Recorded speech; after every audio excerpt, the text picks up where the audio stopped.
உங்களுக்கு நல்ல சாப்பாடு தந்து உங்களே நல்லா கவனிச்சுன்னு சொல்லி முஸ்லீம்கள்ட்ட பிரச்சனை எல்லாம் சால்வ் பண்ணப்பட்டுச்சா ரவுஃப் ஹக்கீம் சார் அவர்களே. அஸ்ஸலாமு அலைக்கும் வரஹ்மத்துல்லாஹி வபரகாத்துஹு. இது ஸ்ரீலங்கா முஸ்லீம் காங்கிரஸ் தலைவர் கௌரவ ரவுஃப் ஹக்கீம் அவர்களுக்கு தான் பேசுகிறோம். என்னண்டா, நேற்று முதனாவது உங்களுடைய ஸ்பீச் ஒன்று கேட்டோம். நீங்கள் பேசுகிறீங்க ஒரு இடத்துல. அந்த நேரம் எல்டிடி எல்லாம் மீக்கிற நேரம் அவர்களோட ஒரு பேச்சுவார்த்தைக்கு போனதாகவும், அந்த பேச்சுவார்த்தைக்கு போன நேரம் உங்களோட எப்படி அவர்கள் வெல்கம் பண்ணினார்கள் என்று நீங்கள் சொல்கிறீங்க. அந்த கூட்டத்தில் எப்படி சொல்கிறீங்கன்னு சொன்னால், இன்னொரு நாட்டு தலைவர் உண்ட, வேறு நாட்டு தலைவர் உண்ட எப்படி வெல்கம் பண்ணணுமோ அதே மாதிரி உங்களோட வெல்கம் பண்ணினார்கள்.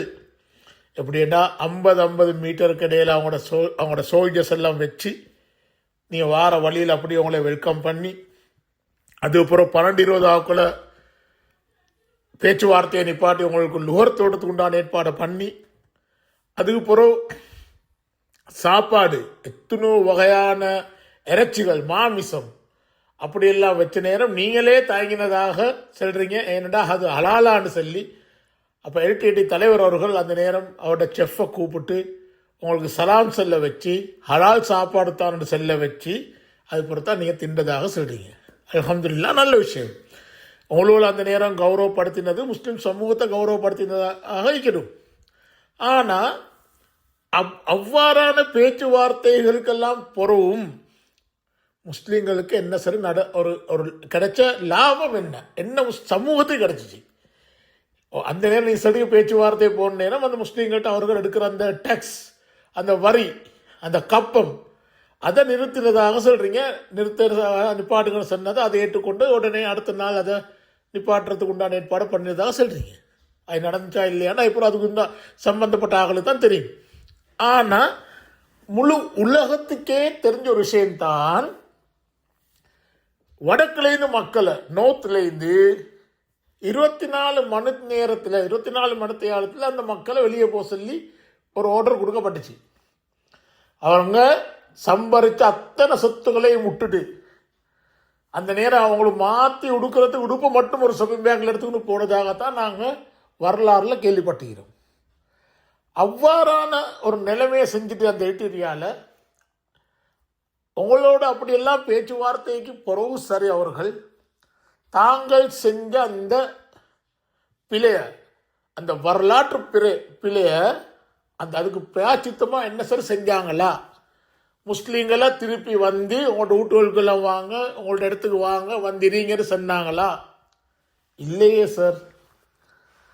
அப்போ உங்களுக்கு அவ்வாறான வெல்கம் மட்டும் தந்தன்னு சொல்லி உங்களோட கவனித்துன்னு சொல்லி என்ன பிரயோசனம்?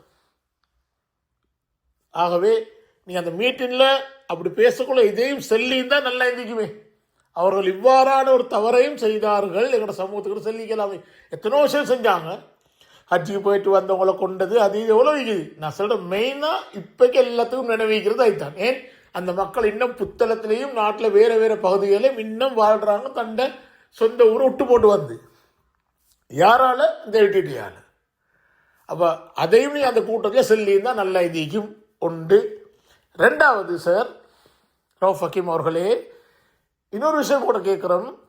உங்களோட கட்சியின் ஃபவுண்டர் லீடர், ஸ்ரீலங்கா முஸ்லீம் காங்கிரஸோட ஃபவுண்டர் லீடர் மர்ஹூம் அஷ்ரஃப் அவர்கள் 2000ஆம் ஆண்டு ஒரு ஃப்ளைட் கிராஷில் கொல்லப்பட்டார்கள் என்று அது ஃப்ளைட் கிராஷில் தான் அவர்கள் ஆக்சிடெண்ட்டில் மவுத்தாவினாங்க. அது உண்மையிலே ஃப்ளைட் கிராஷ் ஆகிச்சா, கிராஷ் ஆக்கப்பட்டுச்சா, அவர் அந்த ஆக்சிடெண்ட்டில் மவுத்தாவினாரா அல்லது அவர்கள் கொல்லப்பட்டார்களா, ஒரு சதியின் காரணத்தினால கொல்லப்பட்டார்களா, அது யாருக்காவது தேவைப்பட்டுச்சு அவரை கொல்லணும் பண்ணி அந்த அடிப்படையில் கொல்லப்பட்டுச்சா? அதுக்கு நீங்கள் சொல்கிற அந்த எல்டிடி உங்களுக்கு அப்படி வெல்கம் பண்ணினவங்களை எல்லாம் வெல்கம் பண்ணின அந்த எல்டிடி அதுக்கு சம்பந்தம் மீக்குதா? அவர்கிட்ட அந்த மர்டரில் சம்பந்தம் மீக்குதாண்டு யாருக்கு சரி தெரியுமா சார்? சந்திரிகா அந்த நேரம் பிரசிடென்ட் ஆயிருந்தவன் ஒரு கொமிஷன் ஒன்று போட்டாங்க இதை தேடுறதுக்கு. அந்த கொமிஷன் ரிப்போர்ட்டையாவது தாராவது கண்டிப்பீங்களா? அந்த கொமிஷன் ரிப்போர்ட் எங்களுக்கு யாருக்காவது பார்க்கலுமா? கிடச்சிட்டா அட்லீஸ்ட் நீங்களாவது பார்த்துருப்பீங்களா? அது அவருக்கு பிறகு மர்ஹூம் அஷ்ரஃபு பிறகு சந்திரிகாட கவர்மெண்ட்ல அவரோட வைஃப் ஒரு மினிஸ்டர் ஆகினாங்க. அவங்களாவது அதை எடுத்து பார்த்தாங்களா? யாருக்கும் தெரியும். இப்போ நான் கிட்டத்தில் பார்த்தேன், ஒரு அவரோட மர்ஹூம் அஷ்ரஃப் பற்றி ஒரு புக் கொண்டு எழுவின நேரம், அந்த புக்கை எழுவினவர் அந்த ஸ்பீச்சில் சொல்கிறாரு, அந்த கமிஷன் ரிப்போர்ட்டை அவர் தேடினாராம். ஏன்னா இலக்கிய சில விஷயங்களை கூட இந்த புக்கு எழுவுறதுக்கு அந்த ரிப்போர்ட் அவருக்கு கிடைக்கல.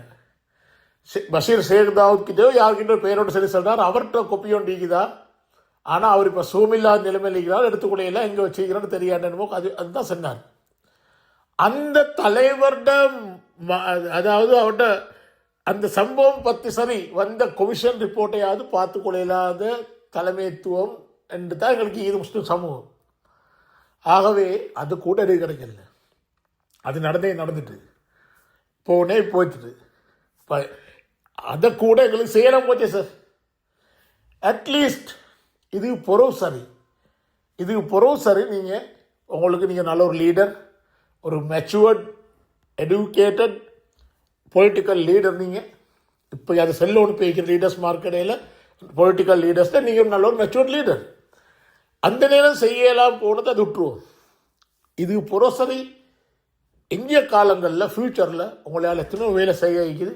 அட்லீஸ்ட் அந்த வேலைகளையாவது நீங்கள் செய்யுங்க என்ற தாழ்மையாக வேண்டுகோளும். என்னென்னா எங்களுக்கு சொல்லி ஒரு ஒழுங்கான முஸ்லீம் மேரேஜ் அண்ட் டிவோர்ஸ் ஆக்டோட செஞ்சு கொள்ளலாம் வைக்கிறோம், அதை ஃபைனல் பண்ணி கொள்ளலாம் வைக்கிறோம். எத்தனையோ வருஷ காலமாக இழுபட்டு முடிக்குது. நீங்களும் ஜஸ்டிஸ் மினிஸ்டர் ஆயிருந்தீங்க, அப்போ கூட செய்யலாம் போச்சு. அதே மாதிரி ஒரு இந்த பள்ளியோட பிரச்சனை எல்லாம் சால்வ் பண்ணுறது இன்றைக்கு எத்தனை நூற்றுக்கணக்கான பள்ளி இன்றைக்கு வகுப்பு போர்டில் பிரச்சனைகள் இருக்குது. அதை கூட இன்றைக்கு ஒழுங்காக ஒரு சால்வ் பண்ணி கொள்ளையில்லாத பிரச்சனையிலேயே எங்களுக்கு ஒழுங்கான வக்குஃப் ஆக்ட் ஒன்று இல்லை. கிட்டத்தட்ட 35-40 வருஷத்துக்கு பழைய ஒரு வக்குஃப் ஆக்டோடு தான் நீக்குது. அதுவும் ஒழுங்கான சிங்கள டிரான்ஸ்லேஷனோ இல்லாட்டி இங்கிலீஷ்லேயோ அது சரியாக ஒழுங்காக இல்லை, சிங்கள டிரான்ஸ்லேஷன் கூட இல்லை இன்னும். ஆகவே அவ்வாறான விஷயங்களையாவது கொஞ்சம் முன்னுக்காவி செய்கிறதுக்கு உண்டான வேலையை செய்யுங்க. அதை மக்கள் மத்தியில் பேசுங்க, அதை எடுத்து காட்டுங்க. அதே மாதிரி கொரோனா காலத்தில் அந்த பதைக்கப்பட்ட அந்த ஜனாசாக்களோட ஃபேமிலிக்கு என்ன நியாயம் கிடச்சிச்சு அதை பற்றி பேசுங்க. அப்படி இல்லாமல் இப்போ எங்கேயோ நடந்த ஒன்றுக்குமே சம்மந்தம் இல்லாமல் உங்களோட எடிட்டி எப்படி கவனித்தாங்க, எப்படி செஞ்சாங்க, ஏன்னா அந்த எடிட்டி அதுக்குண்டான அந்த செஞ்ச பிள்ளைக்கு அவர்கள் பிரயாச்சித்தம் செஞ்சிருந்தார்கள்னா கொஞ்சமாவது பேசிக்கலும். அது அவங்க செய்யலை சார். கிட்டத்தட்ட அர்ஜுனா அந்த அந்த நடந்த சம்பவத்துக்கும் அர்ஜுனாவுக்கு என்ன சம்பந்தமே இல்லை. ஆனால் அந்த அர்ஜுனா பார்லிமெண்ட்டில் அவர் பேசினார், முஸ்லீம்களுக்கு அது எட்டிடியார் நடந்த அந்த அந்த அந்த சம்பவத்துக்கு நான் வருந்துறேன், நான் மன்னிப்பு கேட்குறேன்னு அவர் பேசினார். அவர் சம்பந்தமே இல்லை அந்த அந்த சம்பவத்துக்கு.